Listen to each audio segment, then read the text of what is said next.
Hello everybody, I am Mehmet Duray from Süleyman Demirel University in Turkey.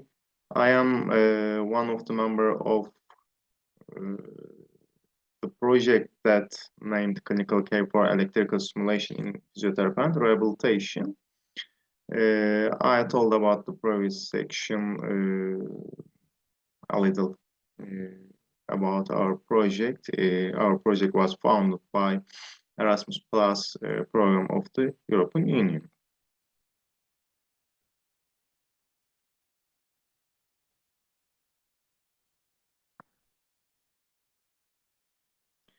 Our project members are Pamukkale University, University of Craiova, Hatay Mustafa Kemal University, Başkent University, my university, Süleyman Demirel University, Şule State University of Applied Science, and Burdur Mehmet Akif University. Pamukkale University at the same time the coordinator in this project. We have some association partners. Turkish, Romania, Lithuania, and Estonia Association of Physiotherapists are our other partners. I will make a presentation about re-innervated muscle physiology under module 1 that how to innervated muscle physiology. In this chapter, I worked with Gökhan Bayrak from Muş Alparslan University in Turkey. Re-innervation is a process, and this process refers to that muscle becomes stable again by motor nerves after injury. Some anatomical and physiological neuromuscular connection restorate in this process between muscle and nerve to achieve these we aim to achieve a healthy neuromuscular junction function during this process. You see a healthy neuromuscular junction in figure 1. Re-innervation process has some stages, and in the early stage of re-innervation, newly formed and immature neuromuscular junctions are seen, and these junctions are often not succeeding in providing the correct impulse conduction because the variability in motor and play conduction or a blockage of neuronal conduction prevent the correct impulse conduction. The motor neurons struggle for survival. So this situation creates a restrictive effect on the formation and maturation of neuromuscular connections.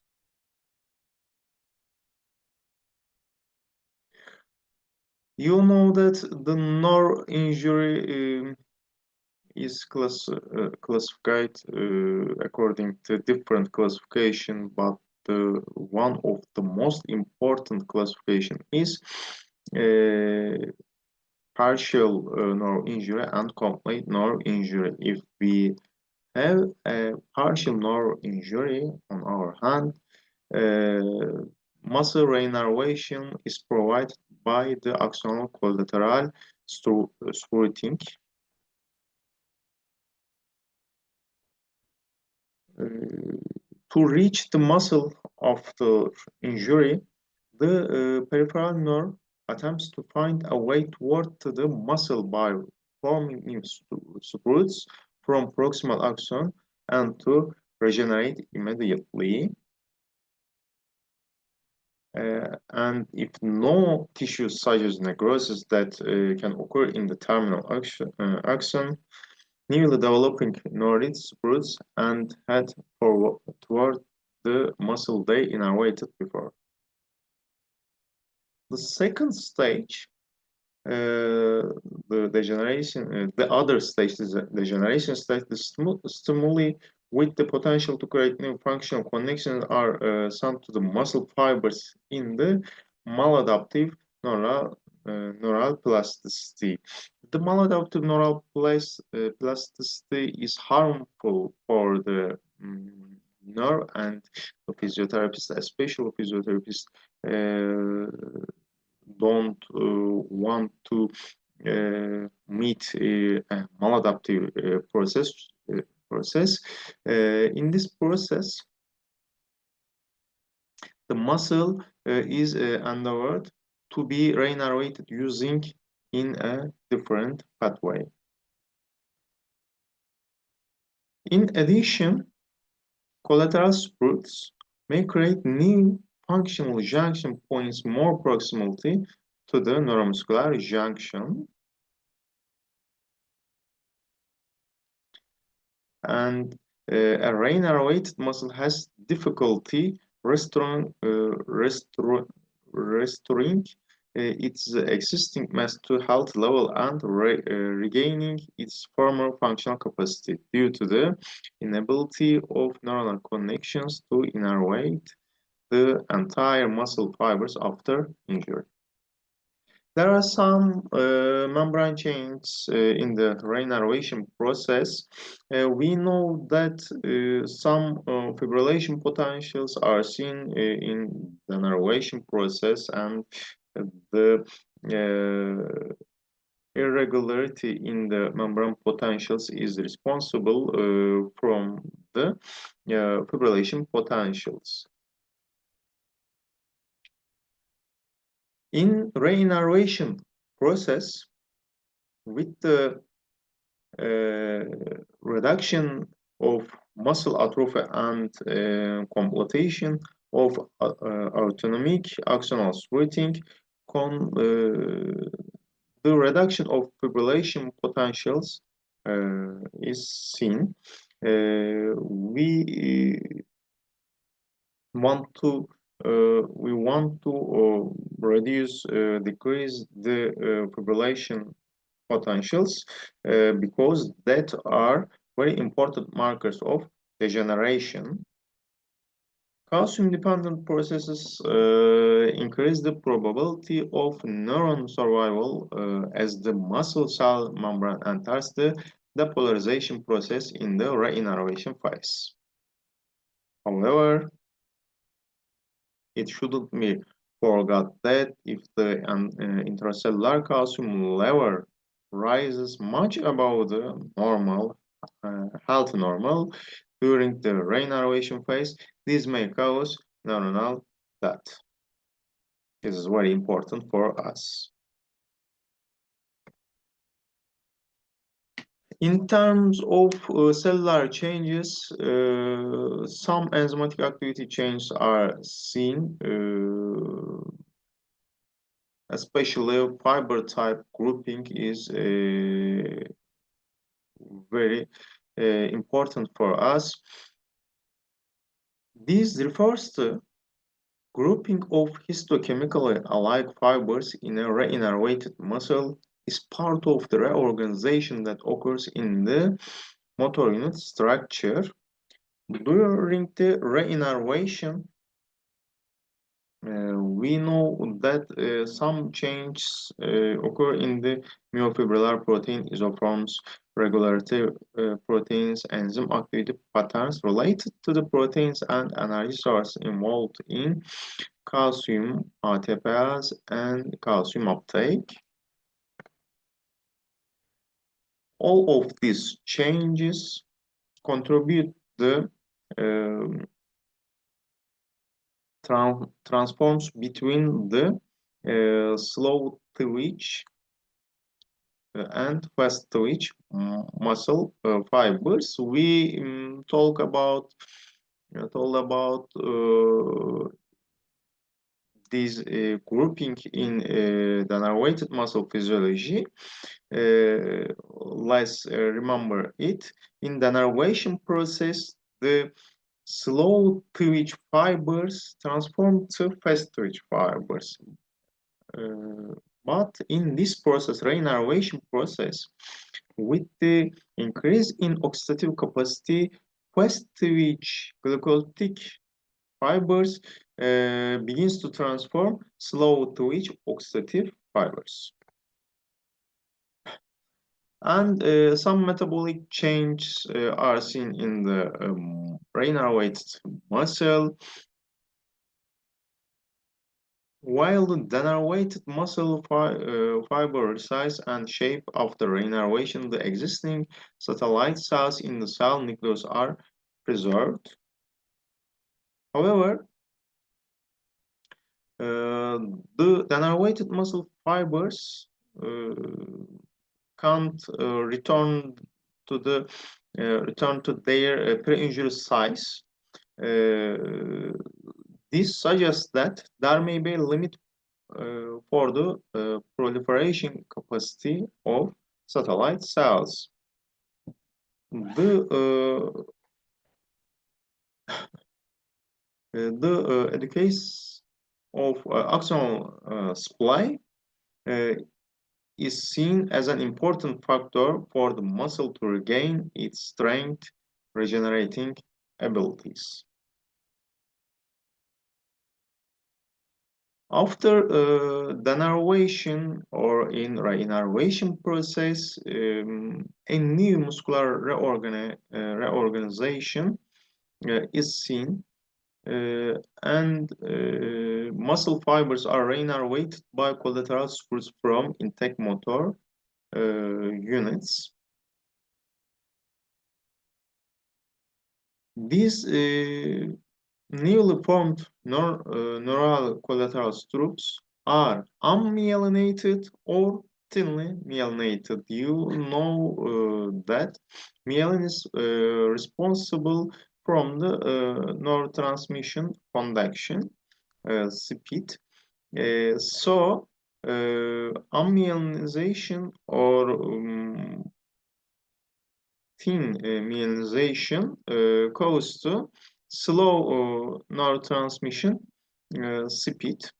Re-innervation of muscle fibers is mainly dependent on motor unit action potential, which has a short transmission time and is easily generated.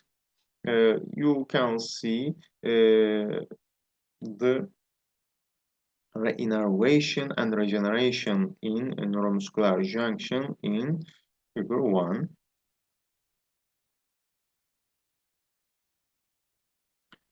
The prefrontal muscular re-innervation process is supported by some receptors and endogens under the influence of ectopic agents. With this feature, with prefrontal muscular re-innervation, motor axons going in undesired directions are trimmed. This is very important. And after this trim, only the desired muscle fiber is directed toward to the desired muscle fiber. However, in electromyographic and electroencephalographic evaluations, we can see that sensor reflex of the muscle is preserved by the re-innervation of afferent fibers and muscle mechanoreceptors. Re-innervation directly affects the molecular structure of muscle myofibrils. The large cross-sectional area of the muscle that can function in re-innervated muscle fibers may be due to the increase in neural activity.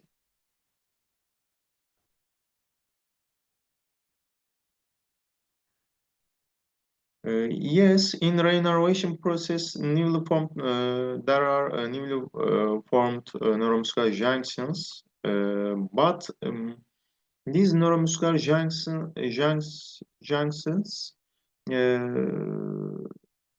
can't work with full capacity and can't complete their maturation in a short time. they need a long time.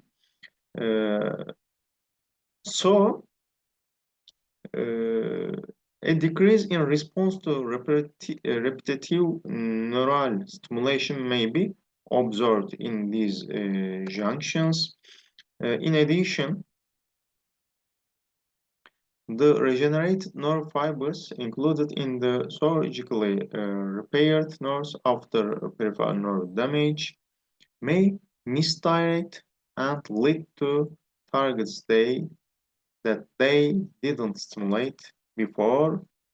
Uh, this situation continues to be one of the major challenges, major problems in terms of function recovery in muscles after peripheral nerve injury. We don't want to meet with misdirections of the nerves. After denervation, the neurotransmission velocity decrease very much and may decrease up to 0.5 meter second, meter device second. As a result of this decrease,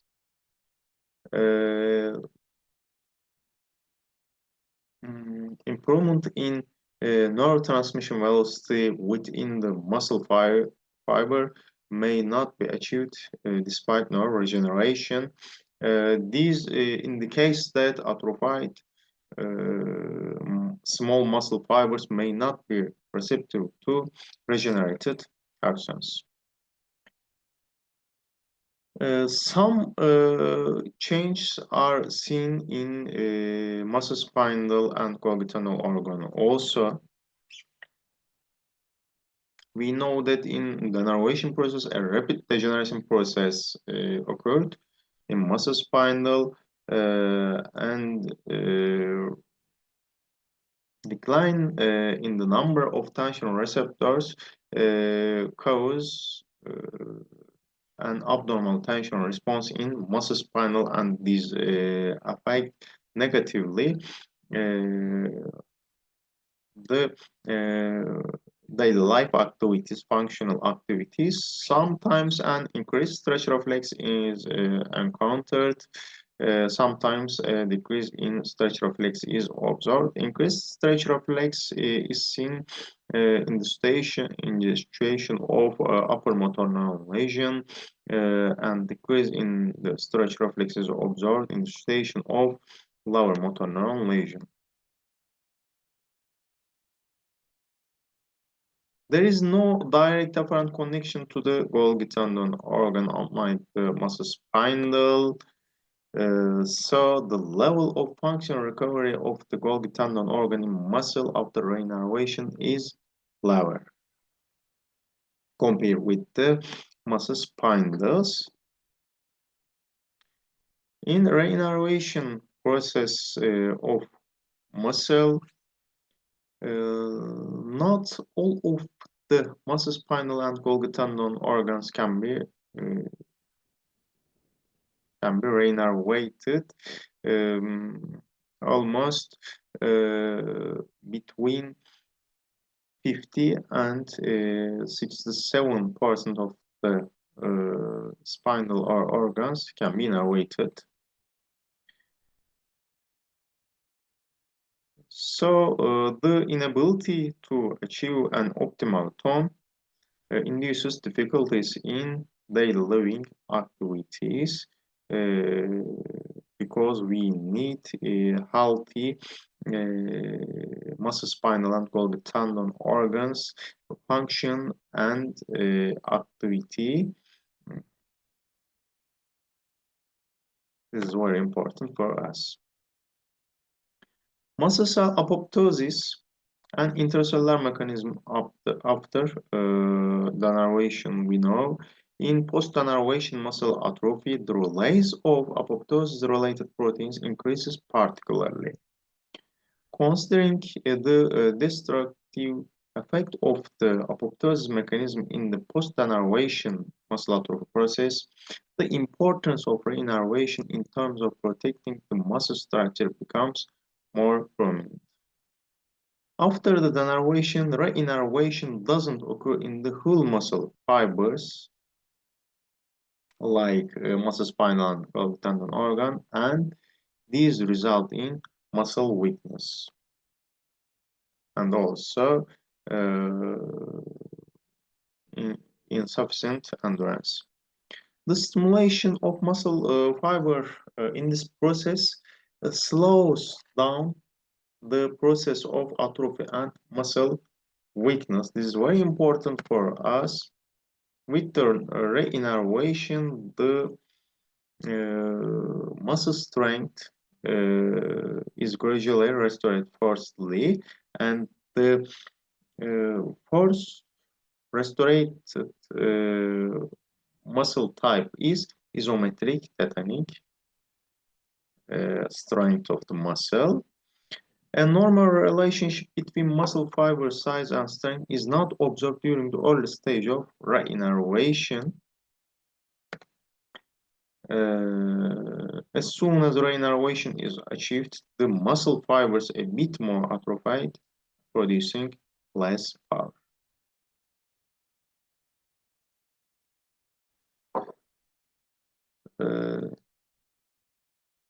In addition to loss of motor function, impaired collagenation, and increase in fibrous tissue, muscle atrophy in the denervated muscle can reduce the susceptibility of the muscle to re-innervation. But atrophied denervated muscle fibers don't lose their vitality for months or even years. It's very interesting information for us. The findings show that post-injury muscle fibers regenerate while experiencing the necrosis process. We have some changes in terms of contraction time and intensity. The voluntary halt muscle contraction frequency is about 4 and 5 Hz. With denervation, we can see vasculation potentials, the firing potential decrease to 1 and 2 Hz. This is this frequency range refers to vasculation potentials. This abnormal spontaneous electrical activity in the degeneration process, denervation process, that to be repaired during the re-innervation process, and the firing potential start to increase. During the re-innervation process, the force existing and spontaneously originating depolarization tubulations separate. New motor units formed after functional new connections can now perform voluntary contractions. While the intensity of contraction in the early stage of re-innervation process is low, the intensity of contraction increases in time as a result of growth in the motor unit over time. However, if a permanent loss has occurred in some of the motor units, the size of the muscle fibers functioning in the active motor units may exceed the normal healthy size.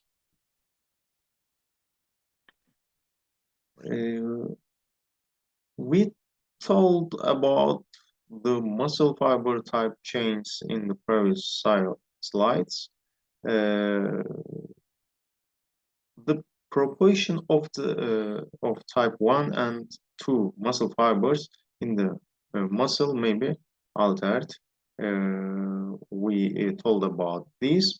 The role 65% reduction of myonuclei in type 2 muscle fibers after long-term denervation, approximately 7 months. In the case that type 2 muscle fibers may be less sensitive to re-innervation than type 1 muscle fibers, this goes to result in the increase in the number of type 1 uh, muscle fibers and a decrease in type 2 muscle fibers. The genetic factors has an important role in innervation process and also has an important role in re-innervation process, but the genetic factors are different from each other. In re-innervation process, the myoblast determination protein uh, plays a special role in special role. Activation of this protein triggers muscle cell differentiation, initiating activation of some factors, MAF5, myogenin, and MRF4.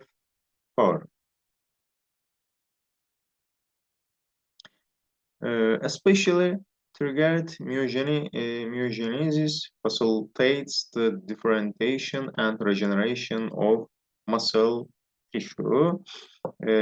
All of these augmented myoblast determination protein gain, expression of myogenin, and increased oxygen utilization trigger muscle cell differentiation and muscle re-innervation.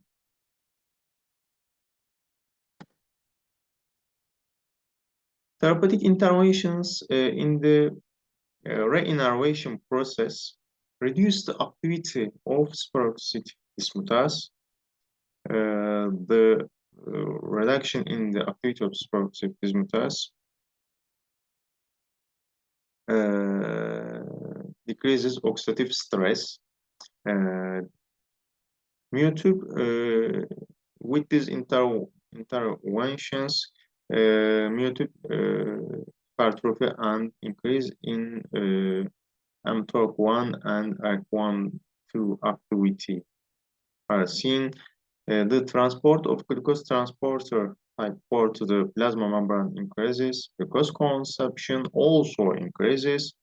And with these therapeutic interventions, increased contractions during re-innervation activate AMP activated protein kinase, raising glucose uptake are seen too. In re-innervation process, all health professionals want to support this process. With proper interventions, the number of motor units in the muscle can be raised significantly in the first few months. In optimally supported muscle fibers, the re-innervation process is shortened, reaching a healthy muscle level in terms of the number of innervated muscle units in the third month. And in this process, yes, we want to support this, these physiological events, but at the same time, we want to contribute to neuromuscular elasticity. We know that motor units can give healthy responses to environmental and ectopic stimuli during re-innervation. So we want to use this stimuli.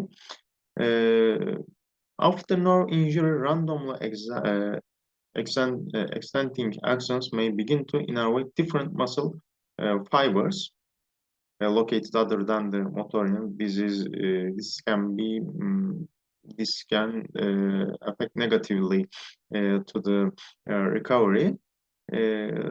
So the misdirection of the nerves some problems, important problems are experienced in the acquisition of fine motor movements, not only fine motor movements, also gross motor movements in the re-innervated muscle and normal function of the re-innervated muscles. You can find a lot of information about my presentation uh, if you examine these references or our book chapter. This is our project team. I want to thank all of the project teams separately, and I want to thank to you for listening. Thank you.